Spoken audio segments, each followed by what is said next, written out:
Ever since I was a kid, I always wanted to be a park ranger. Maybe it was the idea of being a hero to some lost tourists or trapped cavers, or maybe I just realized from a very early age that I wasn't cut out for work in an office. I needed to feel the sun on my back and the breeze in my hair, to look out over a great expanse of wilderness and not see a single trace of human civilization. Or so I thought, not back then. Hell, maybe I just thought the uniform looked cool. In the end, the reasons don't matter. As sure as water flowing downstream, I was set on the course that led me here, to the Arl National Forest. That isn't the real name of this place, but it will have to do. What's important is that we're talking about nearly 2.5 million acres of land, bordered by nothing but dusty two-lane roads and dying small towns. Tourists mostly come in just 3 times a year: spring break, midsummer, and a few weekends in October for the fall colors. During the rest of the year, the local economy depends on a trickle of vacationing families and rugged backpackers. They rent the kitschy log cabins, buy ice and beef jerky from the general store, eat at Molly's Greasy Spoon Diner on the park border, occasionally get hurt or go missing. And that was where Leroy and I came in. This was my first position with the Park Service, whereas Leroy had been working in the Arl National Forest for years. When we first met at the cabin that would become my family's new home, the difference between the two of us was striking. Leroy wore his rugged khaki outfit like he'd been born in it, and he moved with the quiet confidence of a man whom life held no more surprises. I, on the other hand, had gotten turned around on the back roads and arrived late, even though I had left early.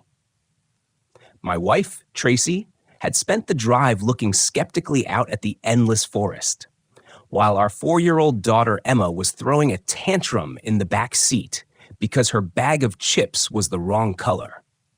By the time the little wooden cabin appeared around a bend in the gravel road, I felt tense enough to snap. Leroy didn't even turn around as we pulled up the gravel driveway. He stood on the small hill beside the cabin, watching the woods. If he noticed how nervous I was, he didn't seem to care. He just smoothed out his thick gray beard, shook my hand, and gave me the keys like he couldn't wait to be gone. Once Leroy saw my wife and daughter climbing out of the SUV, however, his attitude changed. He wanted to know what the hell they were doing here. He'd specifically requested that the ranger sent to this post be a single man without any family ties. When I gently reminded him that hiring requirements like those were discriminatory, he just snorted and waved us inside. Suddenly, Leroy wanted to stick around and give us a grand tour. The cabin had been built in the 70s, and it showed. The walls were yellow pine, the floors were covered in puke green carpet, and the brown linoleum in the kitchen was peeling. Leroy gestured around the place as if to say, "This is what you get when it's paid for by the government." What he really wanted to show us turned out to be a backup generator and the floodlights. The cabin had well water and a septic tank, but was hooked up to the grid for power. The problem was that ice, a windstorm, or even a fallen tree could knock it out for days. Leroy patiently explained how to set up the generator and use it to run the lights. They needed to be kept on all night, he insisted. No exceptions. I told him that sounded to me like a waste of money. He told me that I should learn to keep my mouth shut and do as I was told. If I gave him just one little reason, Leroy warned me, he would send me and my little family packing. With his tour finished, Leroy handed me a map of the park, a schedule, and a bag containing my work uniform. The rest of my issued equipment was waiting for me at the ranger station, 15 miles to the south. Leroy would see me there the next morning. If I survived the night, he smirked. I wasn't completely sure that he'd meant it as a joke. On his way out the door, Leroy stooped down in front of Emma and glared at her with his flinty gray-blue eyes. I moved protectively toward my daughter, but she didn't run to me like she usually did when strangers interacted with her. Instead, she waited patiently for whatever the old man had to say. "Hey, kid," Leroy began. "Your daddy ever talk to you about how to stay safe in the woods?" Emma nodded. "What did he say?" Stay where an adult can see you. Don't touch plants and animals you don't know. And if you get lost, sit down and scream. I was proud of my girl, but Leroy said nothing. Then he added, and don't go outside after dark, right? Emma nodded again. Leroy ruffled her feathery blonde hair and walked out of the living room, letting the rusty screen door slam behind him. It was a hell of a welcome to my new job, and as it turned out, it was just the beginning of what the Arl National Forest had in store for me. Our SUV was stuffed to bursting, not only with everything we needed for the move, but also with groceries. The nearest real grocery store was almost an hour away, and Tracy had insisted that we stock up. By the time we finished unpacking, the sun had set. All we wanted was to eat some hot soup and crawl into bed. Only Emma had any energy left.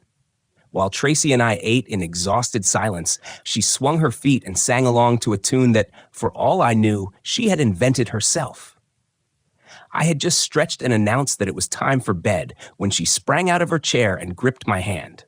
"The lights!" Emma shouted.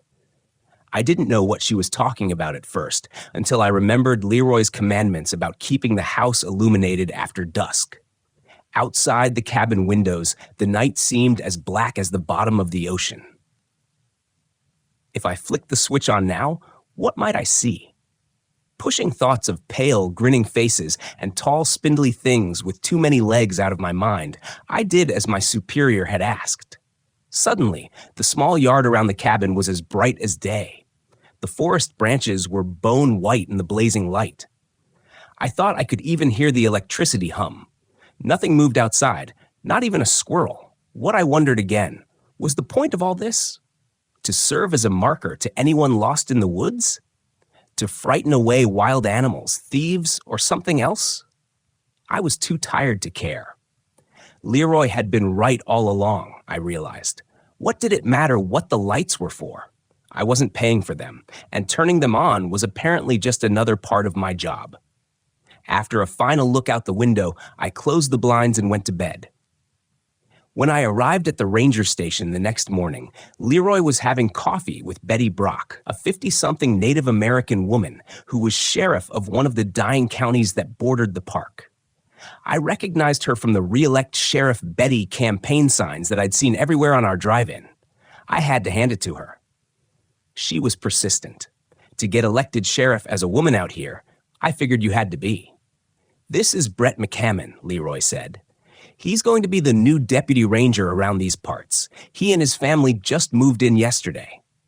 There it was again, that weird emphasis on my wife and child. The sheriff and Leroy exchanged a dark look, but before I could ask what it was about, she offered me some of the donuts she brought. I turned her down, admitting I was trying to watch my carbs. Sheriff Betty just laughed, then told me I'd regret it. And she was right. Leroy put me through my paces that morning. I never imagined that a pot-bellied old man would be able to move so fast. While Sheriff Brock minded the comms at the ranger station, Leroy took me on a hike to the most critical trouble spots in the Arl National Forest, the clifftop overlook where people kept falling while trying to take a selfie, the narrow ravine that always got hit with flash floods after a heavy rain. The sight that chilled me the most was a deceptively calm creek near a busy picnic area.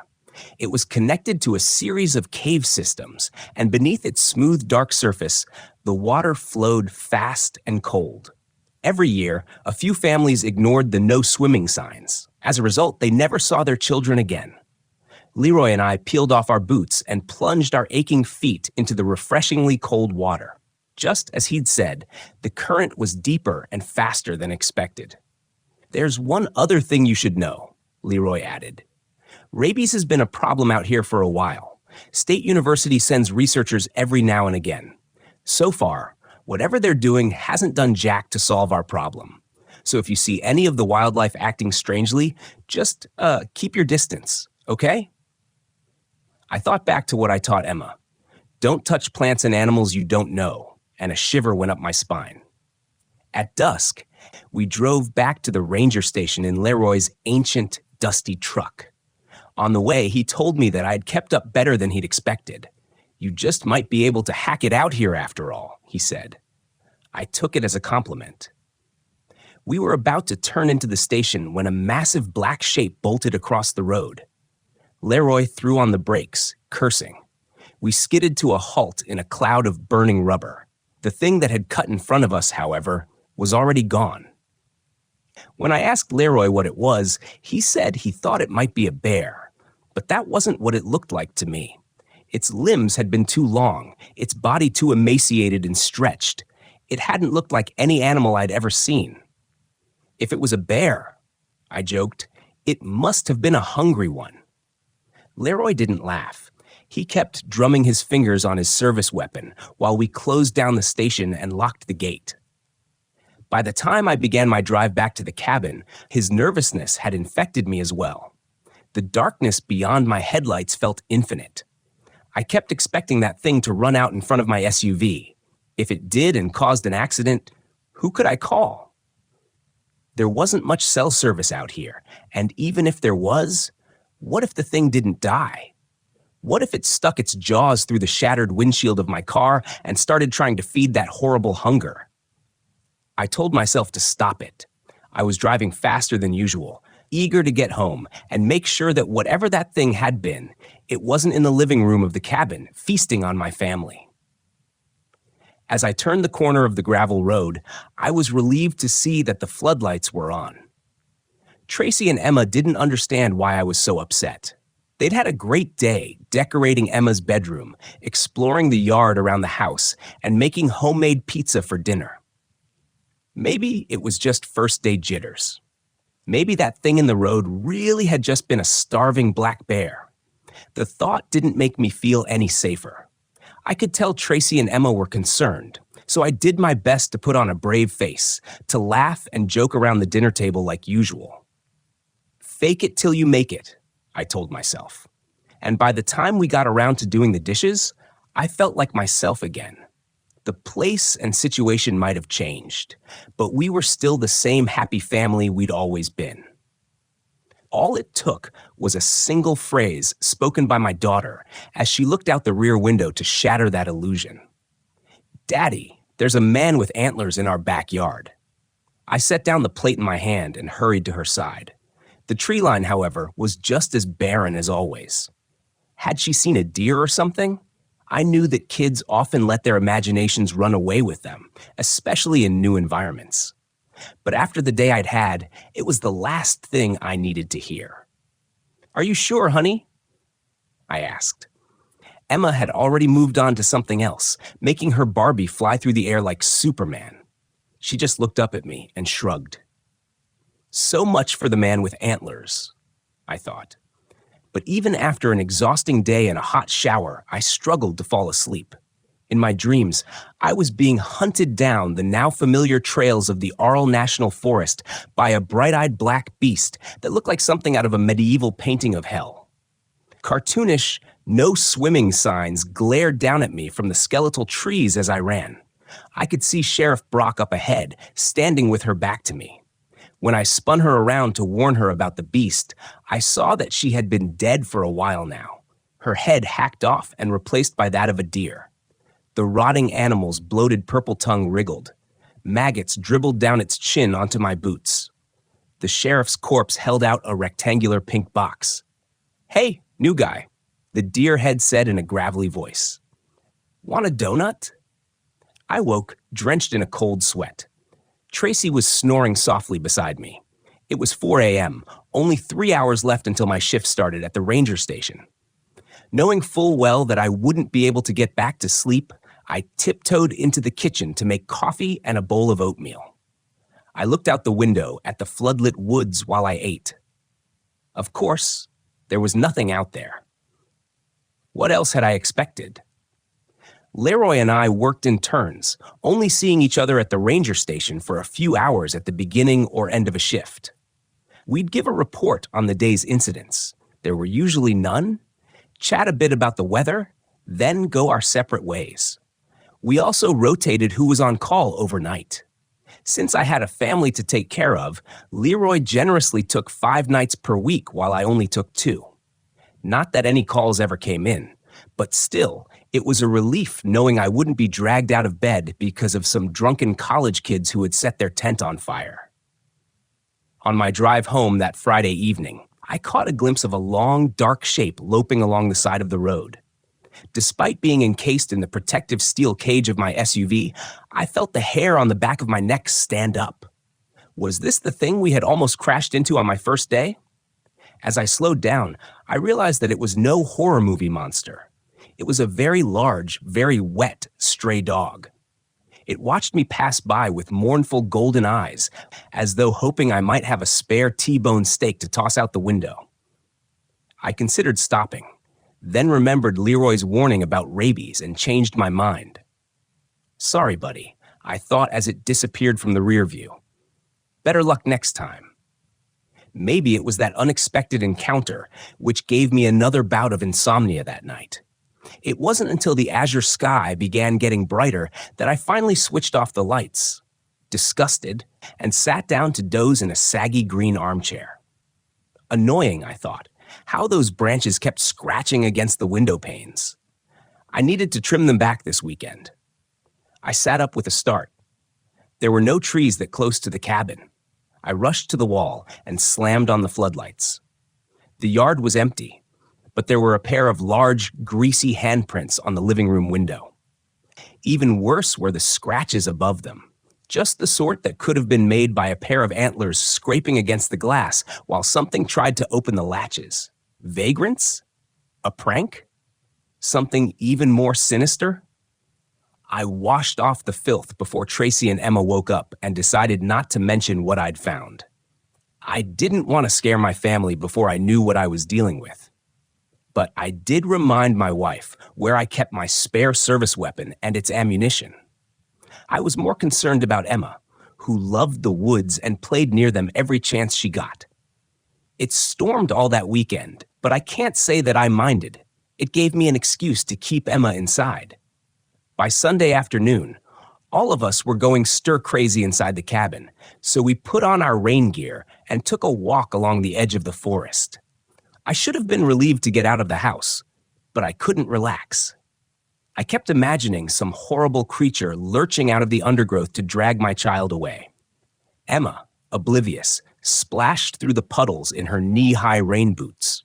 She had gotten a short distance ahead of me when she let out a shriek, slipping in the muck and wet grass.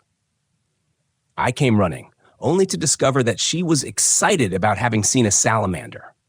The weather was an omen of things to come. The days were getting shorter, the nights cooler. The weather was damp and overcast by the time the leaves began to change. I thought I had a handle on my role at the Errol National Forest. Even Leroy seemed begrudgingly proud of me.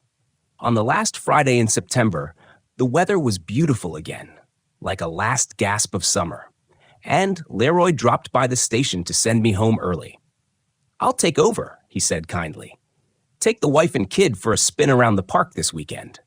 Show them there's more to this place than just mud and rain."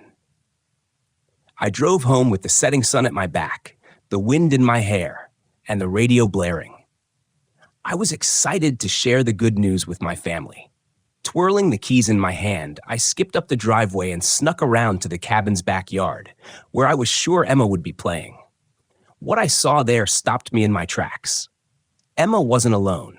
Despite the twilight gloom, I could clearly see that she was playing with a large, dark-haired dog. I recognized those sad, golden eyes. It was the same animal I'd seen loping along the road. When I approached, it gave Emma's hand one final lick and bounded off into the woods. Tracy waved at me from the cabin window, where she was drying dishes. Furious, I barged inside. Tracy didn't understand why I was angry. The dog had been coming by for weeks now, she said, and it had taken to Emma right away. It didn't have a collar, but it wasn't mangy or sickly looking. And as far as aggression was concerned, she'd never heard it so much as bark. Emma didn't have any playmates out here, Tracy reminded me, and the company was doing her good. My wife put a hand on my shoulder. It was fine, she insisted. Emma was right here in the backyard, and from the kitchen, she could keep an eye on her the whole time. I wasn't convinced, but I also didn't want to separate my daughter from her new friend. If I drove the dog away for no good reason, I was sure that Emma wouldn't understand. Besides, my wife was watching, and if she noticed any unusual behavior from the animal, she could get Emma to safety right away. Confident in my decision, I spread a map out across the rickety kitchen table and started planning our excursion through the park. We left the cabin Saturday morning at dawn and didn't return until nightfall, worn out from all the walking and sunshine. The day had been just as perfect as Leroy had promised. I'd introduced Tracy and Emma to all my favorite spots, including some hidden ones that I doubted more than a handful of people could find. We'd splashed in creeks, scrambled up mossy rocks, and peered over the edges of waterfalls. And now, all three of us were ready for bed. While Tracy unloaded the SUV, I made straight for the cabin. The sun was setting earlier every day, and I scolded myself for not having been home to turn on the floodlights. As I turned the key in the lock, I heard a sort of snort. It seemed to come from right behind me and was exactly the sort of huffing sound a deer might make. Almost as a reflex, I shoved open the door, stuck my hand inside, and slammed on the light switch. When I turned around, though, all I saw was Emma staring at me from the back seat. "Didn't look happy to see you, Daddy?" Emma commented later that night as I helped her change into her pajamas. "Who, honey?" I asked. "Man with the antlers." My blood ran cold, but I finished putting Emma to bed before rushing to talk with Tracy. My wife was curled up in the sagging green armchair, sipping tea with a blanket on her lap, another sign of cold weather coming. When I asked her if she had seen anyone standing around the cabin, however, she just looked confused. Tracy had been struggling with a cooler full of melted ice and hadn't even looked up until Emma and I were already inside. She wanted to know if anything was wrong. I told her that I wasn't sure. How could I explain what I'd been noticing lately without sounding insane? Only one thing was clear. Whatever was happening in the Aral National Forest seemed to be targeting me and my family. And to make matters worse, it seemed to be escalating. What would I find next time? Emma's man with antlers standing over me as I slept? The floodlights apparently played a role in keeping whatever it was at bay, but I needed more information. It was time for me and Leroy to have a little chat. As it turned out, that was easier said than done. When I arrived at the ranger station the next Monday morning, I found Sheriff Betty Brock, not Leroy, waiting for me. She had come bearing bad news. The night before, emergency services had received a call from someone claiming to be a wounded hiker. The ranger station was nearest to the scene, and Leroy, the only one on duty that night, had sprung into action. When he hadn't checked back in by dawn, 2 deputies were sent down the trail he'd taken. They had found Leroy lying unconscious at the bottom of a ravine. It wasn't clear exactly what had happened, but it had rained overnight, and it was possible that he had slipped on the same slick, steep trail where the hiker had supposedly been injured. His head wound was severe, and the lower temperatures brought on by the rain put him at risk for hypothermia. Leroy was a tough old bastard, Sheriff Brock admitted, but he didn't exactly take care of himself, and the outlook wasn't good.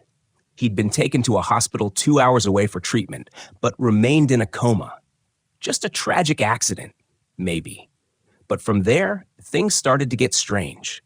Less than an hour before Sheriff Brock's visit to the ranger station, a woman named Hannah Malik had come in about her missing son, Tyler. He and 2 of his friends had left for a backpacking trip on Friday, and she hadn't heard from him since. It worried her, especially considering that her son was constantly on his phone.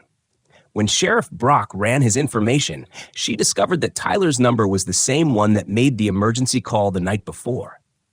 When she replayed the call for his mother, however, her face went pale.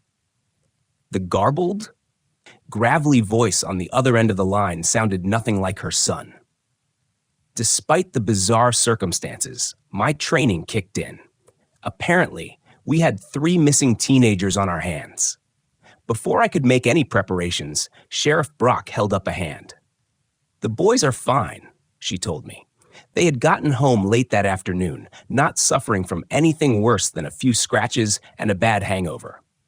When she'd asked Tyler about the distress call, however, he had no idea what she was talking about. He'd lost his phone on their first day out.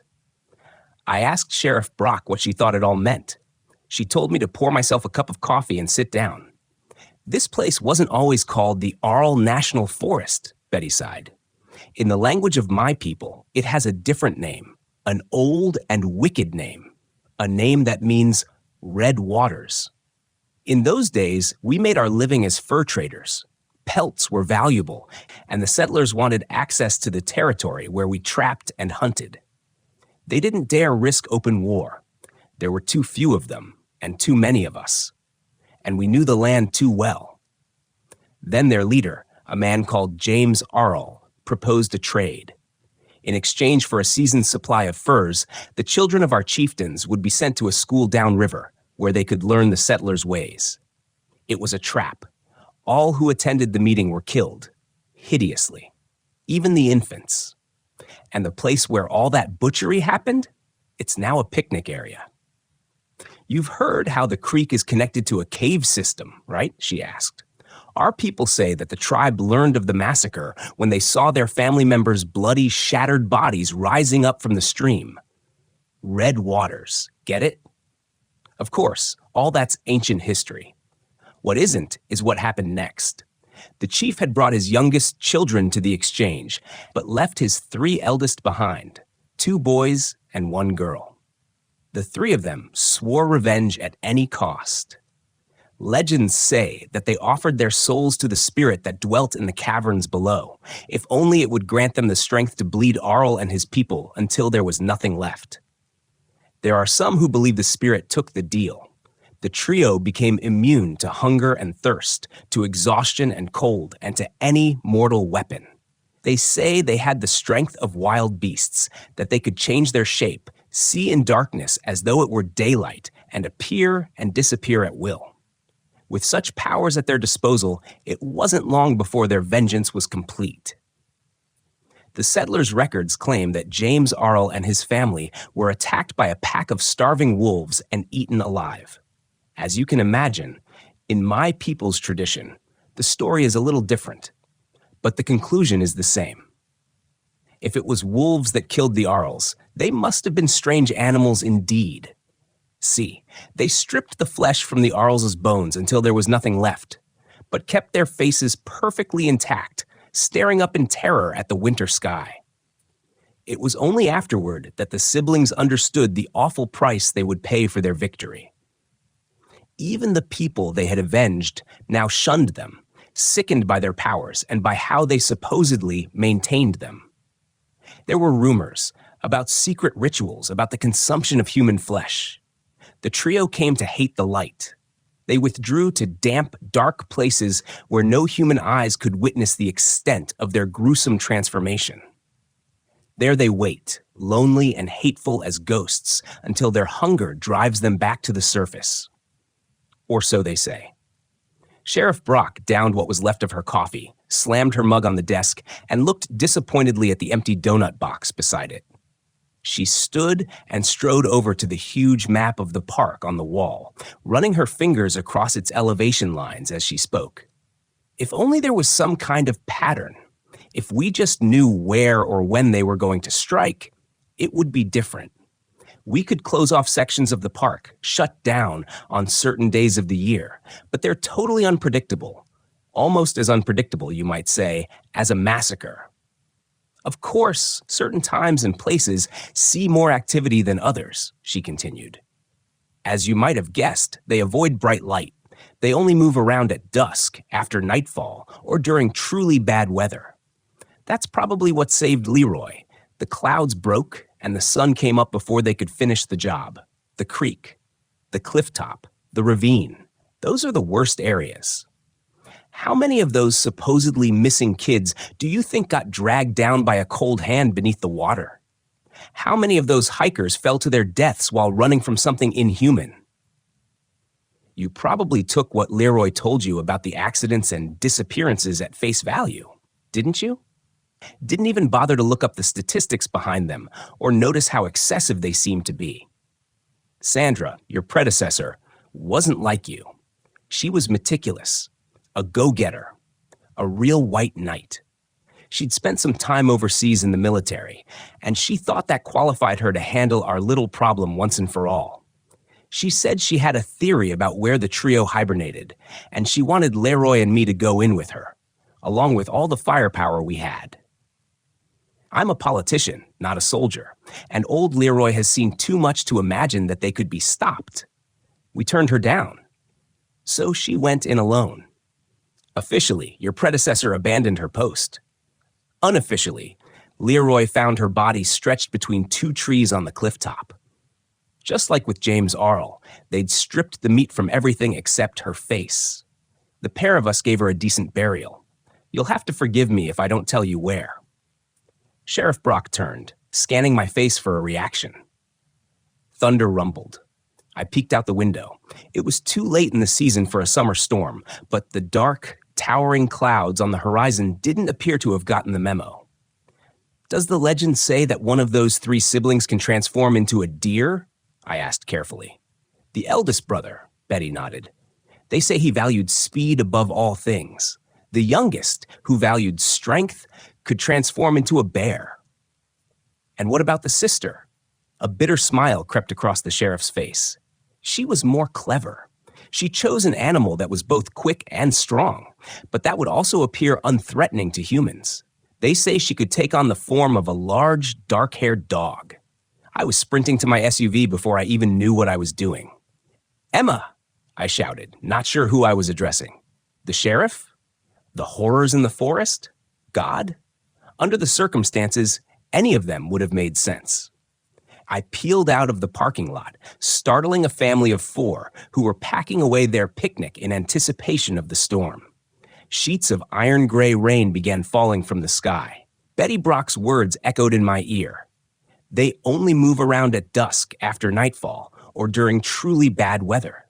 It was still mid-morning, but I figured this storm would qualify. I wanted to be wrong. I just didn't think that I was. I called Tracy's number frantically as I drove, but the phone kept slipping in and out of service, like always. Previously, the bad reception had been annoying. Now it might be deadly. I was driving like a maniac, far too fast for those winding mountain roads, even if the conditions had been perfect. I skidded around corners, sloshing waves of water. The steering wheel felt loose and useless in my hands, but I didn't dare slow down. I checked my phone, hoping one of my calls had gotten through. No such luck. A sound as loud as a freight train whistle jolted my attention back to the road. I had drifted into the opposite lane, and a logging truck was heading straight for me. I slammed the wheel hard to the right, fishtailing onto the shoulder, but managing to avoid a crushing death by a few inches. My knuckles were white on the wheel, my breathing ragged. But I aimed my tires back at the road and kept accelerating. Through the curtains of water, I could see red and blue lights behind me. Sheriff Brock. She wasn't here to pull me over, I realized. She had come to provide me with an escort, to make sure I reached the cabin as quickly as possible. The rain was so heavy, though, I doubted her flashing lights would make any difference. I had never seen such a storm. Branches swayed and cracked in the wind. The windows of the old general store, the only other structure between the ranger station and the cabin, had gone dark. That could only mean one thing.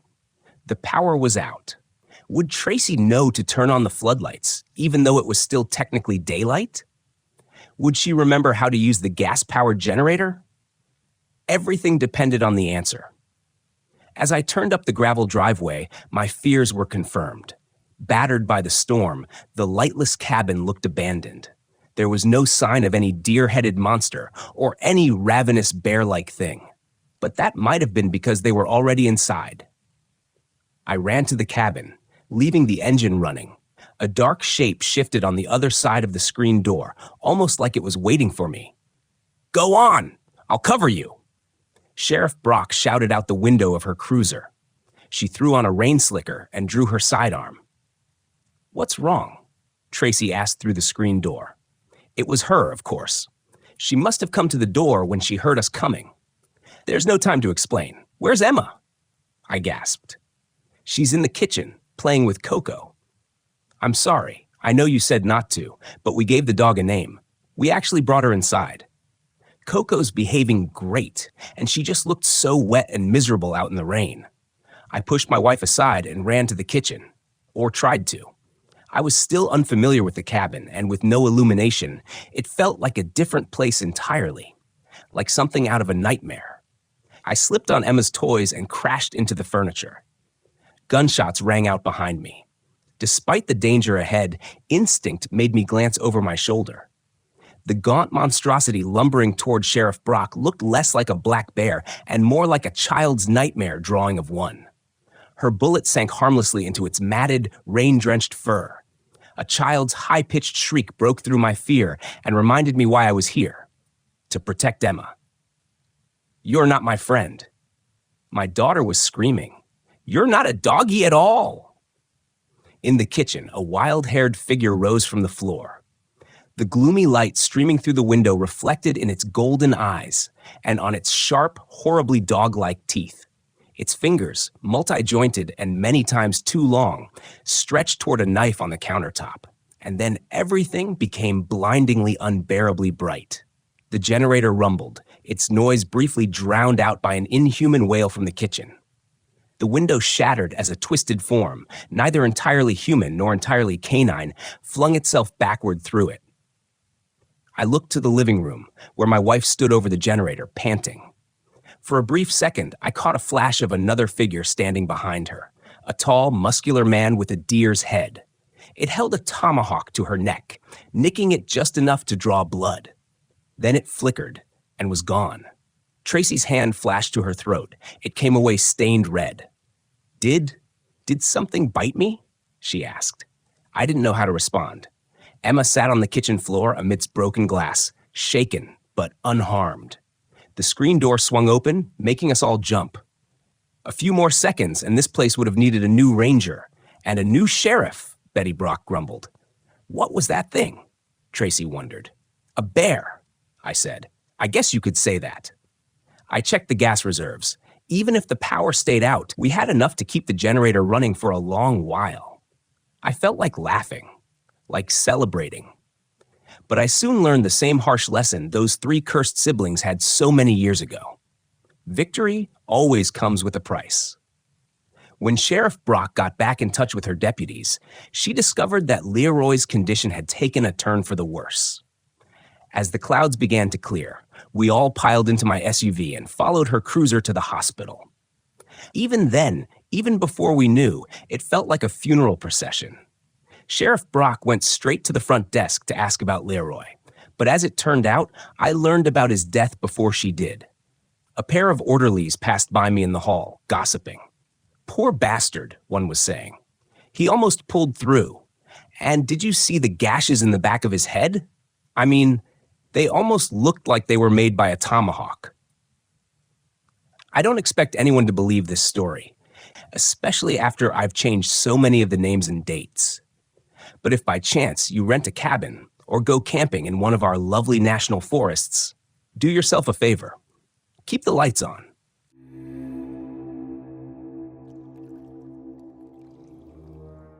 "What do you know about Station 21? Asked Len Gibson, the grizzled old forest ranger who was driving me out to my new posting. I shrugged. Not much. I spent most of my time with the Forest Service out west and just transferred to the East Coast recently. This is my first posting out here." He grunted, wrestling with the steering wheel of the old 4-wheel drive pickup as it bucked over the unused trail. Heavy underbrush and thick trees passing by dangerously close on either side. The road was narrow, barely wide enough to accommodate the time-worn truck, and he was driving a bit faster than I was comfortable with. "I'm surprised they assigned rangers to it, though.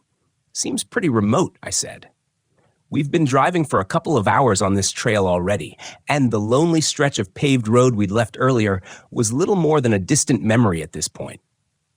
Used to be a fairly popular long hike trail that ran near it, and the department wanted to make sure that we had a presence out here in case anyone got in trouble, he said, never taking his eyes off the path ahead. It was a pretty technical trail. It was pretty common for city folk to underestimate the difficulty or the risk. I frowned briefly. Used to be. It's not in use anymore. Gibson shook his head and spat out the open window. Yeah, too many people were getting injured on it. When a couple of them went missing entirely, the department decided it was too dangerous to maintain it as a sanctioned trail. Let it go to seed. It's tough to even spot anymore unless you know what you're looking for. You'll find an old rope bridge near the cabin. That's about the only thing that'll let you know it existed at all. Then why maintain a posting here? I asked. He spared a quick glance at me and said, You know the saying. If there's a station, there's a ranger. They'll probably get around to decommissioning it at some point. But for now, at that moment, we rounded a bend in the trail, and the station came into view. It was built to look like a rustic log cabin and was planted in the middle of a depressed area of the surrounding forest, the gentle ridges surrounding the area creating a natural bowl. The trees here were dense and somehow forbidding, and the unkempt limbs, heavy with gray tendrils of Spanish moss, reached over the cabin and crowded the edges of the modest clearing. The entire area was a lush green, heavily shadowed by the canopy above, and the air was thick with the sense of the deep bush. He used the open clearing to turn the truck around and stopped it in front of the wooden door emblazoned with the Forestry Service logo. Throwing it into park, he turned in his seat and looked at me expectantly. Not staying a while? I asked, opening my door and grabbing my overflowing duffel bag from the bed. Nope, he said, shaking his head. My job is to transport rangers in and out of their postings around here. Used to be that each ranger would have their own assigned vehicle, but the budget doesn't support that anymore. I stepped back from the truck and shut the door, throwing the duffel over my shoulder. Where's the guy I'm relieving? I asked, looking around. That's Ed Marsh. Brought him out here a month ago, same as I brought you a week ago. The guy that does the supply runs came out here and found the station empty, he said, something unspoken behind his light gray eyes. So what, he just disappeared? I asked disbelievingly. The old ranger scratched a moment at the 3-day growth of white stubble on his cheek, as if trying to figure out how to phrase his answer. Look, Miller, you seem like a nice guy. Kid, there aren't too many things in this area that'll threaten a man, aside from maybe a copperhead or the odd black bear, but neither of them are too common here. The truth is, some men just aren't built for the solitude and isolation up here. Ed Marsh seems solid enough, but he wouldn't be the first ranger to just up and leave his posting at Station 21. I took another glance around the area before turning back to Gibson, patting the bulging canvas slung over my shoulder. Well, I got plenty of books to occupy my time. I brought my camera, so I expect I'll be able to add some really good shots to my portfolio. He paused a moment before ducking his head in an amiable nod and barking a laugh. That's good, kid. Keep yourself busy, and the month will fly by. Before you know it, Elliot Barnes will be out here in a week to resupply you, but you should have plenty still in the cabin to carry you over. I nodded my thanks to him and stepped back from the pickup as he threw it into gear and headed back off the way we'd come. I watched the tan and maroon 4x4 until it was lost to view, the sounds of its whining engine lost to the trees. I found myself alone in front of the cabin, glad to be on solid ground after the morning's less than smooth ride out here. The sounds of nature, which had momentarily been muted when we arrived, slowly returned in force, the chittering of the squirrels and chipmunks somehow in harmony with the birdsong in the treetops. The air was cool and still as I stepped onto the wooden porch that spanned the front of the cabin. I turned the knob and pushed the door inward. The interior of the station was Spartan and neat, divided into a small office space for visitors and a slightly larger living space for the ranger. I walked around the low wooden counter and through the open doorway that led to my new accommodations for the next month. It was relatively neat and organized. The ranger who'd been posted here before me looked to have been fairly settled into his posting. I wondered briefly why a forest ranger accustomed to spending his time alone in the forest would decide one day to just pick up and leave. The trail back to the main road wasn't a difficult one to hike, but it was a long one. Of course, Ed Marsh had probably called a friend to come out and pick him up, but it still didn't make any sense. Regardless, it was a mystery for another day. The sun was beginning to set, and I still needed to get settled in and set for the night. By the time I had unpacked my stuff and started a fire in the cobblestone fireplace, night had fallen. The silence of the woodlands around me was a familiar comfort, different from my previous post in the Pacific Northwest, yet somehow the same. The air began to chill with the coming of night, and I made my way around the cabin, locking the front door to prevent any curious critters from finding their way inside during the night. I left the windows open for a bit for airflow, and settled comfortably in a cushioned chair in front of the crackling flames with a bit of Johnny Walker. I'd carefully packed, just enjoying the moment, lost in my thoughts. My eyes wandered aimlessly around the room, taking in my new surroundings. I stopped when they settled upon some crumpled pieces of paper that had been discarded and were hiding in the corner of the room near the bed. With a grunt of interest, I stood from the chair and took another swallow of the scotch, heading over and snatching the papers up from the floor. Returning to my seat in front of the fireplace, I set the glass on the low-end table to my right and smoothed the papers out on my knee. They looked like they had been torn out of a bound notebook, perhaps a composition book or journal, and the handwriting was in a sloppy cursive written in black ink. I raised my eyebrows in interest when I read the first page. Dropped off today by Ranger Gibson. Thought I was going to piss myself for the last half hour with the drive. I think he had every rock and route on that trail. The old bastard tried to spook me with the history of Station 21, but I'm not a rookie. I know how things are for new postings. I have to admit that Station 21 is a bit of a mystery, but it just adds to the charm of the place. I'll have plenty of time to get familiar with it.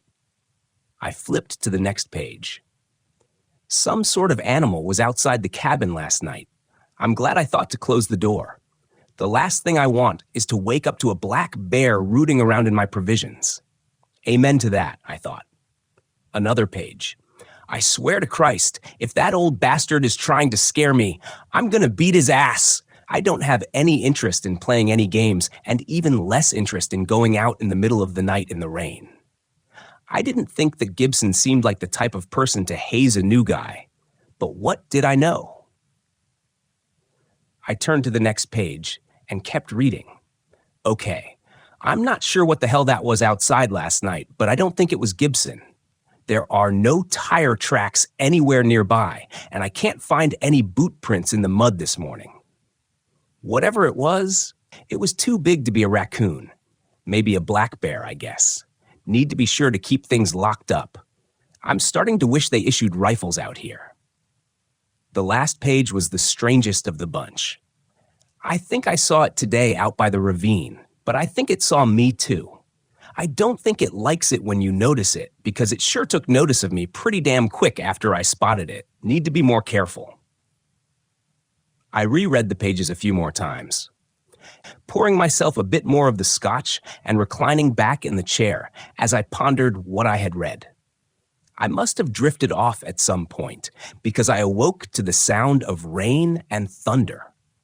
The fire had died down to embers, and a chill had replaced the comfortable warmth that it provided.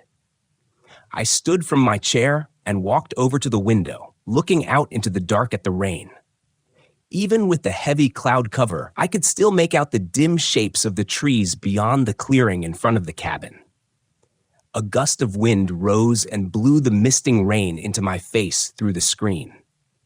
Not wanting to have to spend the next morning trying to dry everything out, I began walking around all the windows and closing them, lamenting the loss of fresh air they permitted into the cabin's interior. I moved to the last window, the one nearest the main entrance to the ranger station, and froze. My brow creased, and I squinted into the rainy darkness. I was sure I had seen a shape moving along the tree line, but lost it when the storm intensified briefly and obscured my view.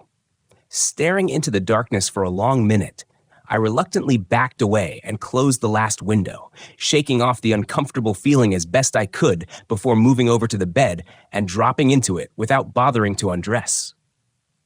Sleep quickly took me, and my dreams were filled with strange and unseen shapes hiding in the shadows at the edge of my awareness. By the time I rolled out of bed the next morning, all remnants of the previous night's unease had vanished, and my mood was heightened as I faced my first morning at my new post. After a quick breakfast and a change into a fresh uniform, I threw open all the windows before stepping out of the cabin and into the damp, early morning air. I dug my camera out of its case and threw a strap over my head as I set out. The first thing I wanted to do was take a look around the area and get a sense of my surroundings. Gibson had told me there was an old rope bridge that led to the decommissioned trail nearby. And after a quick look at the area map in the ranger's office, I figured that it was only 100 yards or so north of the station. I figured that would be as good a place as any to start, and would probably provide some nice opportunities to get some dynamic shots. My narrow trail led into the tree line to my right as I stepped off the wooden porch and into the ankle-high grass of the clearing. A small sign with a white arrow was posted near the trail with a brief description, Graham's Ravine. With a spring in my step, I followed the narrow trail through the trees, embracing the sense of nature that surrounded me. The constant dripping of the previous night's rainwater joined its voice to the native fauna and seemed to push me along. Before long, I emerged from the trail and found myself standing at the edge of a jagged cliff. The grassy ground abruptly gave way to a rocky vertical face that tumbled down nearly 100 feet to the floor of the ravine below. The base of the gulch was filled with the angry flow of a narrow river, though I suspected that it was likely the storm from the night before that made it so. It was probably ordinarily little more than a meandering creek when the weather was dry. Spanning the ravine was an old and weather-worn rope suspension bridge with gap-toothed wooden planks beckoning travelers to cross. They didn't look too trustworthy, so I decided to keep my feet on solid ground for today. Perhaps I'd be a little braver another day and try my luck with the bridge. Instead, I raised my camera, removed the lens cap, brought it up to my eye, and took several pictures of the scene, including one point-of-view shot looking across the bridge itself, as if the viewer were to step onto the span. I was pleased with that one. I felt it added a little drama to the rest. After a while, I replaced the lens cap and continued my exploration of the area surrounding the ranger station, eventually finding myself back at the cabin in the waning afternoon light. All in all, it had been a peaceful and pleasant day, and I'd wrap it up with some light chores around the station before calling it a day. That evening, I copied the images from my earlier outing to my tablet and was lazily swiping through them as I picked at my dinner. I reached the set I had taken at the rope bridge and smiled at them. They turned out better than I'd hoped. As expected, the POV shot across the span was the best of them. I wished I had thought to add a little more field of view for added drama, but I could take care of that with editing. I didn't think that would be necessary, though. I was sure I'd end up with hundreds of similar shots by the time I rotated out of this posting. Something in one of the shots of the bridge caught my eye, and I set my plate aside as I zoomed in closer on the image. In the foliage across the ravine, half hidden behind a tree, was what looked like a tall, impossibly thin man. He appeared to be leaning around the tree and staring directly at me. Thinking it must just be a trick of the light as it played upon the undergrowth, I checked the other pictures and gasped out loud, startled at what I saw. In each of the images taken at the ravine, the figure appeared. In the first view, it seemed to be moving slowly among the trees, oblivious to my presence. But then, suddenly in the next frame, there it was, standing behind the tree and staring directly at my camera, at me. The man was tall. He must have been well over 6 feet and very thin. He appeared to be dressed head to toe in some sort of black cloak or cape, and only his pale, bald head and hands were otherwise visible. Most unsettling, however, were his eyes, which were unusually large and dark, like fist-sized black marble set into his pale face. I couldn't really make out much more detail than that. He hadn't been the focus of my shot, and there was no way to enhance that area of the image any further. My attempts to zoom in more only succeeded in pixelating the image and obscuring the man. At first, I was more than a little shaken, but then I thought about it more and chided myself for being so easily startled. Sure, the encounter was an unusual one, but Gibson had told me the trail that lay beyond the ravine had been a popular one. Just because the Forestry Service had decided to stop maintaining it didn't mean that adventurous hikers didn't still travel it. That would also explain why the department wanted to maintain a ranger presence out here. If the trail was still being used, even unofficially, they would still want a ranger nearby in case of trouble. It all fit together nicely, and my nerves eased again. Still, a small glass of Johnnie Walker was always welcome. So I started a fire and settled in for the night. During the light cleaning I had done that afternoon, I'd found another couple of crumpled pages behind the wastebasket and had set them aside on the end table to review later. Now, as I sat again before the crackling flames, I examined the 2 additional pages and felt the chill of dread climb from the base of my spine as I read the increasingly chaotic script. Something is outside the cabin again. Last night, it wasn't just hiding in the trees anymore. I feel like it's seen me, like it's taking notice of me now. I know how crazy that sounds, but it's the only way I can explain it. Elliot Barnes will be out here in 2 days to resupply me, and I'll leave with him when he gets here. They can find someone else to sit out here in this deserted ranger station. There's no need for any of us to be out here, and I don't think we belong here. I don't think it likes people being here. I don't think it likes to be noticed. I straightened from the hunched position I had unconsciously taken while examining the pages, stretching out the knot that had formed in the muscles of my neck as I stood and glanced over at the darkening windows that ringed the cabin walls.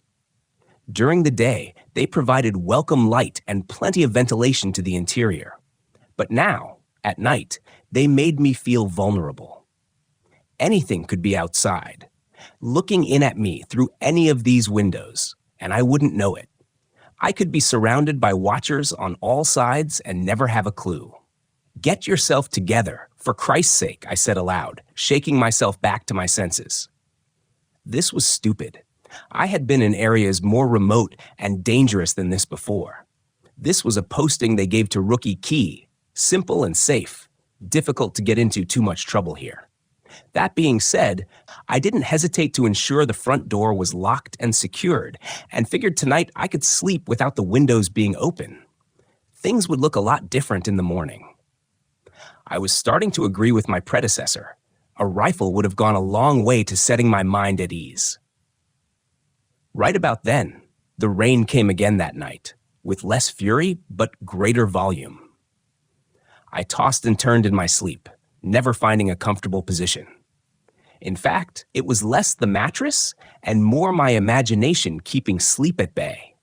I couldn't coax my mind to quiet and calm itself in the darkness. It insisted on constructing sinister images to keep me awake. When I opened my eyes, it continued making the shapes of the furniture around me into alien and menacing forms. I turned over onto my side with frustration, forcing my eyes closed and focusing on the hissing sound of the rain on the metal roof above me. Normally, it would provide the perfect environment to lull me into a deep and restful sleep, but now it only served to mask the sounds of anything that might be sneaking around outside the cabin. Stop it, I told myself angrily, opening my eyes, and I froze as my gaze fell upon the grotesque pale face at the nearest window, staring in at me with some detached and inhuman curiosity. The black eyes were huge and unmoving. Even as I watched, rivulets of rainwater streamed down its face and over them. I could see small tremors in the white skin of its face as it almost seemed to tremble minutely, as if it didn't have full control of its body. Involuntarily, I abruptly sat upright in my bed in shock, and without changing its blank expression, the face somehow seemed to grow agitated, heated. I don't think it likes to be noticed. Those words from Ed Marsh's pages floated into my mind, and I thought he might be right. In an instant, it had faded away from the window, leaving only blackness in its wake. Was it gone? Was it moving to another window? Was it waiting for me? It wasn't an animal, that much I could tell. If it was a man, I needed to understand what he wanted. If it wasn't a man, I needed to understand what it was. I couldn't stay here for another month with this thing haunting me every day and night, always wondering if and when it would come for me. What if I hadn't awoken when I had? Would it have grown bolder and come inside? I'm going out there. I don't have any weapons other than this can of bear spray. But I have to know. I can't just stay here and wait for it. I can't wait for it to wear me down from exhaustion and lack of sleep. If I'm going to confront it, it needs to be now. I wanted to write this all down before I went out there, just in case. I don't know what's going to happen or what's out there, but I need to know. Hopefully, I'll have more information to update this journal in a while. Wish me luck. The preceding pages were discovered in a journal left by the forest ranger I was sent here to relieve. I can't find any trace of him other than his camera and some other personal effects, and the ranger that dropped me off said he just went missing one day. From what he was telling me, that's not exactly an unheard of occurrence at the station. Some people just can't handle the isolation.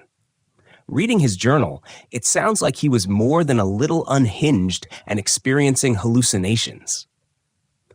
I've long thought that the Forestry Service needed to institute psychological evaluations before they just send people into the wilderness in complete solitude. One thing that I can agree with my predecessor on, however, is that I need to keep the door locked at night. It sounded like something pretty big was moving around outside in the rain last night. I'm going to set some trail cameras tomorrow, I think, but if I hear it outside again tonight, I'll need to check it out.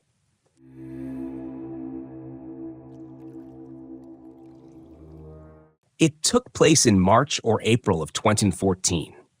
A friend and I had just been to the movies and were walking around. Around 10:50 p.m., we decided to take a shortcut through the yard of our old school, which had since been abandoned and was in pretty bad shape. As we walked through the schoolyard, we decided to try to get inside the school building and explore a little. The school consisted of 2 wings, so the building was L-shaped if viewed from above. It was 3 stories tall and had 3 entrances. The main entrance led into a kind of main hall, which connected the 2 wings. Each wing had staircases at either end of the corridors that led to different floors. This is important later. One of the windows right by the entrance to the lower wing was actually wide open, so we could easily get in. We were now in the basement. We used our cell phones as flashlights and made sure not to point them toward the windows to avoid being seen. Even though the building was not in use, there was still a lot of stuff left just lying around.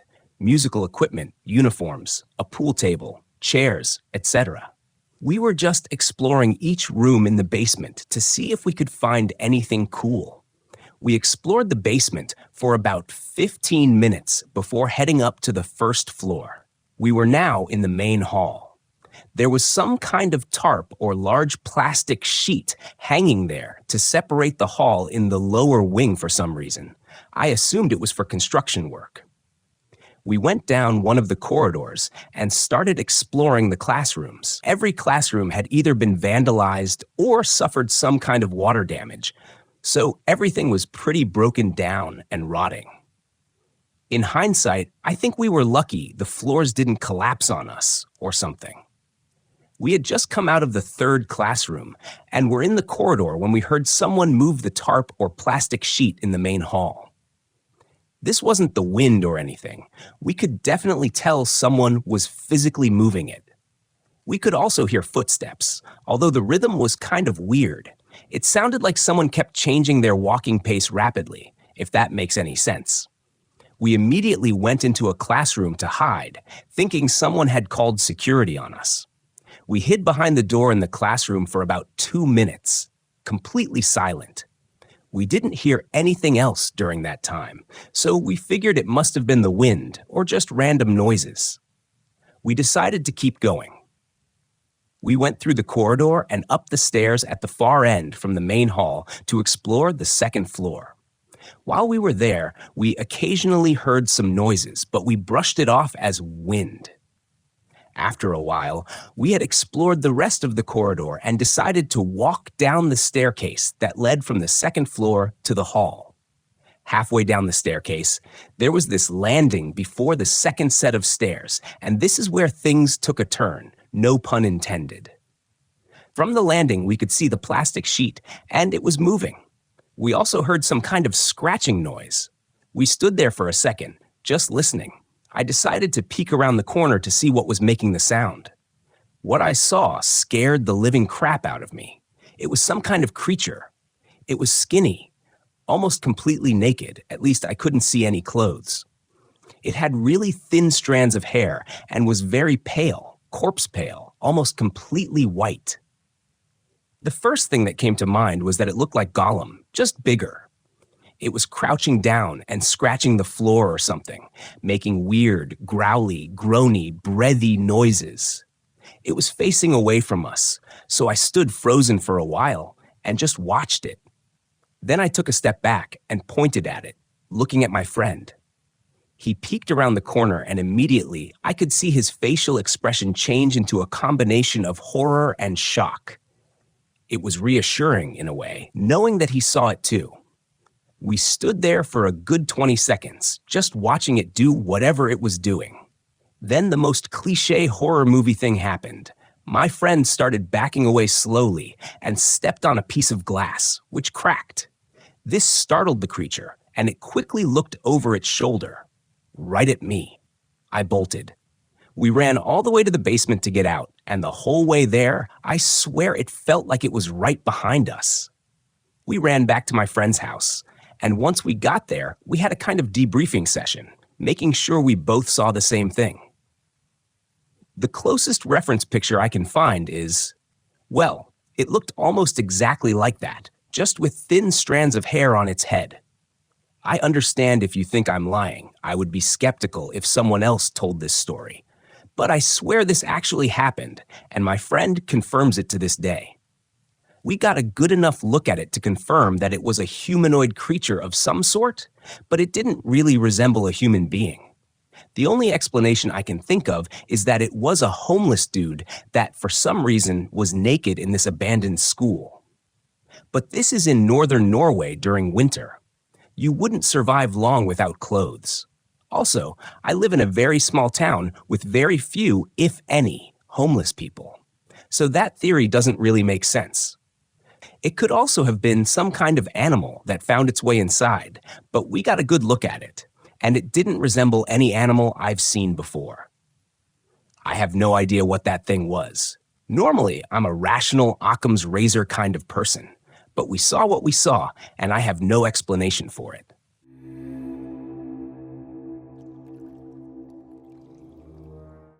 I've been a park ranger for over a decade, and in that time, I've seen some incredible things. But nothing could have prepared me for the truth about what was really happening in the national park where I worked. It all started when I noticed that there had been an unusually high number of disappearances in the park. Hikers, campers, and even other park rangers vanished without a trace. Despite our best efforts, we couldn't find any clues as to what had happened to them. That's when I started to notice something strange. My supervisor and some of my colleagues seemed to be hiding something from me. They would speak in hushed tones when I was around, and I could sense they were holding back information. Finally, I confronted my supervisor, demanding to know what was really going on. That's when he revealed the truth. There were unknown predators in the park, creatures preying on hikers, campers, and even rangers. I was shocked and horrified by the revelation. But what really terrified me was the fact that my colleagues had kept this information from me. How long had they known? Why hadn't they done more to protect people? I knew I couldn't keep this to myself. I went to the media and shared the truth. But instead of being praised for my bravery, I was fired from my job as a park ranger. Now I'm on the run, pursued by the very people I used to work with. But I won't stop until the truth about the unknown predators is exposed. I know it's dangerous and that these creatures could come after me at any moment. But I won't rest until justice is served and the missing people are given the answers they deserve.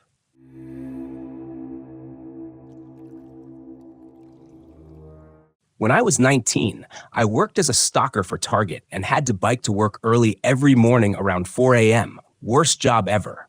One morning, I got on my bike and began pedaling the 5 miles like usual. After a while, I got the weirdest feeling. Something was following me. I can't explain it better than that. It was like a sixth sense. But here's the kicker. I could feel that whatever was following me was in the air, behind me, and up in the sky. My heartbeat quickened, and I started pedaling faster. Movie scenes started flashing through my head. Jeepers Creepers, The Lost Boys, Interview with the Vampire. Any film where something flies down onto someone in a vehicle. I was expecting my rational brain to kick in, to do the usual thing and calm me down. It didn't. The feeling got more intense. I was sure something was getting closer. My vision seemed to blur while my hearing became sharper, like my body was switching to another sensory mode. My back felt as sensitive as my palms. Finally, I got the courage to look behind me. Nothing. I kept pedaling, faster now. I looked again. This time, there was something there. I couldn't tell what. It was dark, maybe 100 feet up and following me. Now, I was terrified. I can remember becoming almost incoherent, like my body had shut down higher brain functions and left only instinct. I remember thinking of Discovery Channel clips where the gazelle runs from the lion. I was the gazelle. Eventually, my bike and I burst into an empty but well-lit intersection and started heading downhill toward Target. The feeling let up as suddenly as it had started, and I knew I was safe. I looked up. Nothing there. I'm not sure what happened that morning 11 years ago, but I remember almost every second of it.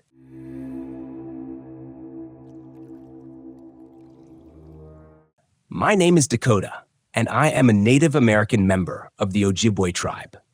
I grew up on the reservation, surrounded by the dense forests of the North Woods. But the woods were never as terrifying as the night I had an encounter with an unknown predator. It was a chilly autumn evening, and I was walking home after a long day of fishing. I had just reached the edge of the woods when I heard a strange sound behind me. I turned around and saw a creature like nothing I had ever seen before. It was tall and thin, with glowing eyes and a mouth full of razor-sharp teeth. Its fur was matted and covered in dirt, and its breath smelled of death. I tried to run, but the creature was too fast. It chased me through the woods, its footsteps pounding the ground like thunder. I could feel its hot breath on the back of my neck. I knew I was about to be torn apart. Somehow, I managed to stumble back to my camp. My tribe could see the fear in my eyes. They knew something was wrong. I told them what I had seen, and they listened intently. That's when I learned the truth. This was not the first time our tribe had encountered the predator. Over the years, there had been many sightings. Some claimed it was a Wendigo, while others thought it was something even more sinister. Our tribe had always tried to find the creature, but it always managed to elude us. As I recovered, I began to research. I discovered that the creature wasn't natural. It was the result of a government experiment gone wrong, created in a lab using a combination of science and magic. Now I am on a mission to find the predator and put an end to its reign.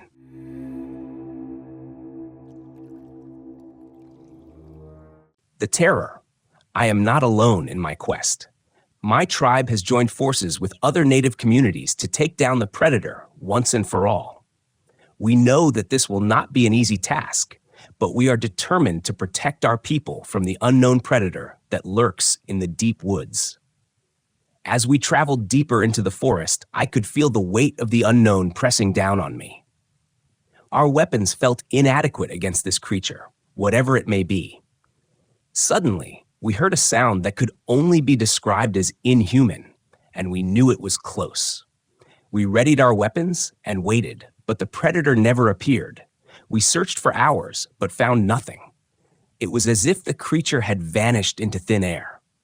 As we returned to our camp, I couldn't shake the feeling that there was more to this than just a simple predator. There was something strange in the air, a feeling of unease and fear that seemed to emanate from the very forest itself.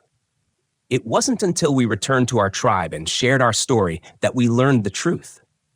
The government had been conducting experiments in the forest, trying to harness the power of the supernatural for their own gain. They had unleashed a force they couldn't control, and now it roamed free in the forest. It was a being of magic and darkness, a creature that was beyond our understanding.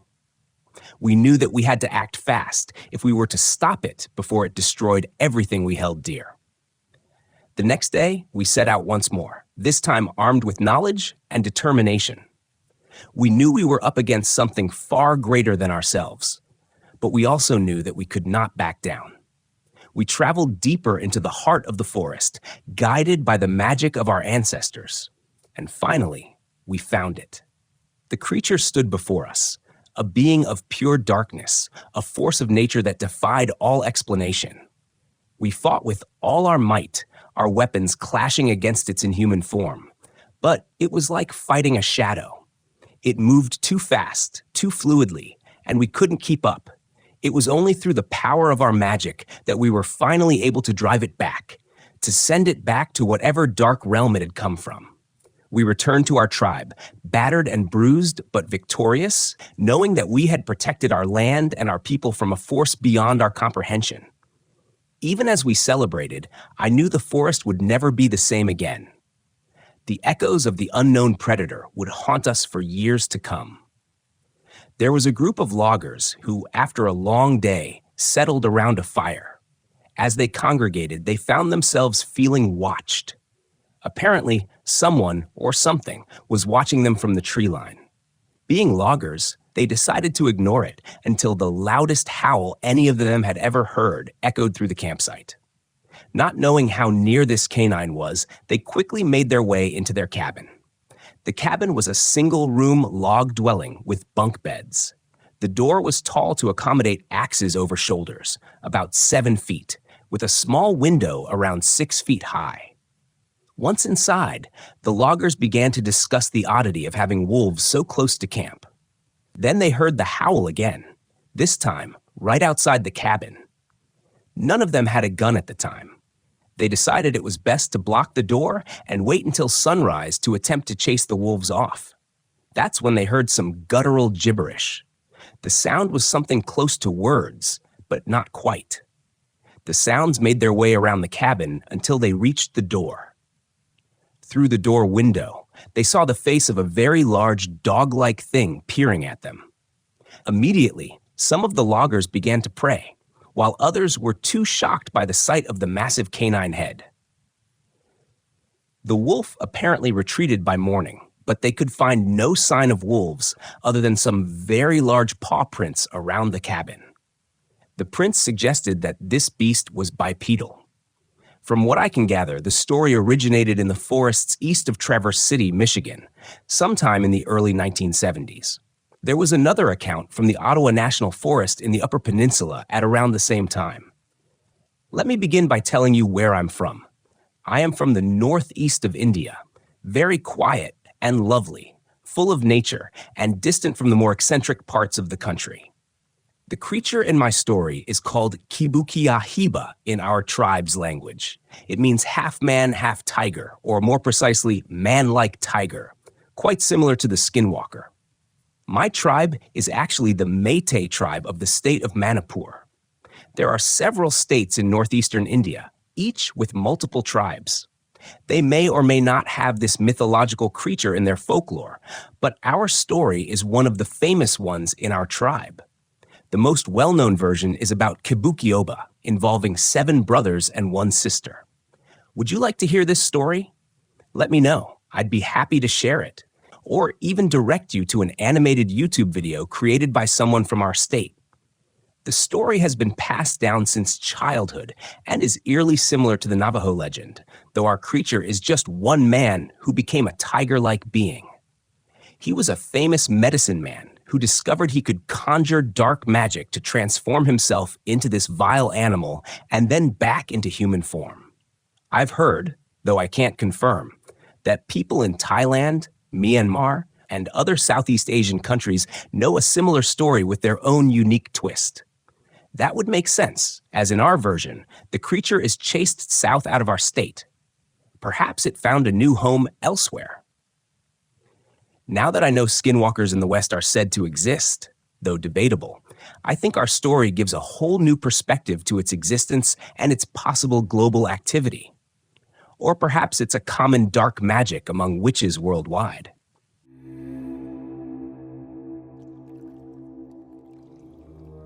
My experience is from late 2006, just before winter break of my freshman year of college. I went to a small college in rural western Pennsylvania, and the freshman parking lot was on the edge of campus, up against some state game lands. We'd go out there a couple of nights a week to smoke some weed. That night, we went to our usual spot, a clearing with a fallen log to sit on, just past what you could see from the parking lot. We could still see the lights from the lot through the trees behind us. Now, I know you might be thinking it was probably just the weed. But we were veteran smokers. We had just started smoking that night, using the same bag we'd used on previous nights without anything weird happening. We packed a bowl and had maybe 1 hit each. As we sat there talking quietly, it was winter and particularly cold, like in the teens Fahrenheit, but very still. No wind, almost no sound in the woods where we were. I took my first hit, handed the bowl and lighter back to my friend, then looked up to exhale. That's when I saw it, through the smoke. A humanoid face in the trees on the other side of the clearing, opposite the parking lot. It was just above a branch that it had a hand wrapped around. I think it had 3 fingers with a very long, narrow thumb that stuck out several inches past the other fingers, each tipped with a pointed nail. As the smoke cleared, I got a better look at its face. Very pale, almost grayish skin. Bald. No eyebrows or hair of any kind. No ears I could see. Big eyes relative to its head, very dark and slightly reflective, catching light from the parking lot. I didn't get a great look at the nose or mouth. I was fixated on the eyes. But from what I recall, they seemed small for its head. I tapped my friend's knee and glanced at him. He was staring at it too. We both saw it independently. I looked back just as it released the branch, revealing long, thin fingers to match the thumb. Then it moved backward out of sight, without making a sound, even though the ground was covered in dry leaves. The whole thing maybe lasted 5 seconds, but it felt much longer. There was a strange calm over the moment. But as soon as it vanished, my friend and I felt an intense wave of fear and ran back to the parking lot. He was so panicked, he didn't realize he had stuffed the still-smoking bowl into his coat pocket and dropped the lighter. We ran to the far side of the lot where there were some people and lights, finally feeling safe. We had an, "Oh my God, did you see that?" moment. Then calmed down and compared notes. Our details matched exactly. The only difference was that he said he didn't think it even had a mouth. We thought maybe it was a classic gray alien or something, but knew no one would believe us. The next day, we went back to the spot in the woods and found our lighter, standing upright on the log. The odds of it falling that way? Very low. Creepy. Did it put it there? We went to the tree where it had been. The branch it grasped was 10 to 12 feet above the ground. We couldn't reach it, even by jumping. There were no rocks, stumps, or low branches nearby. It had to be tall to appear there. The leaves were disturbed in a 5 by 5 foot area under the tree. Not just tracks, but as if something had swept them away deliberately. There were shallow holes, 4 to 6 of them, about 6 to 8 inches deep and 2 to 3 inches wide. My friend, a biology major and former Eagle Scout who now works in a state park, said he didn't know of any animal that would disturb the ground that way. Plenty dig, but not like that.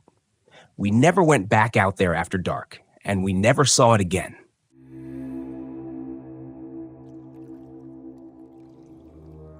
Anyway, here's my possible encounter with a crawler. Make of it what you will. This took place between 12 and 1:30 a.m. last night. For context, I'm a programmer and do most of my work on commission for U.S. clients, so I live pretty nocturnally. After finishing up around midnight, I decided to go for a walk to clear my head. It's midsummer here, and there was decent moonlight, so this wasn't out of the ordinary for me. After about 15 minutes, I reached the furthest street from my house. I live in a very small town. This street runs along a large embankment beside a bike track and a bit of forest that separates it from the river. As I turned to walk back into town, I saw something. At first, I thought it was a horse. It was standing on all fours in the middle of a paddock. But then I noticed a small group of sheep huddled in the corner of the field, and I got a sense of scale. It wasn't a horse. I crouched in a patch of grass near the footpath to hide, but it had already seen or heard me. It took a few alarmingly quick steps toward me. I thought it might charge, but it stopped just as fast and sat there, staring. After maybe 10 minutes, it turned and sped off toward the river, silently. Once it was gone, I backtracked home, avoiding the riverside path.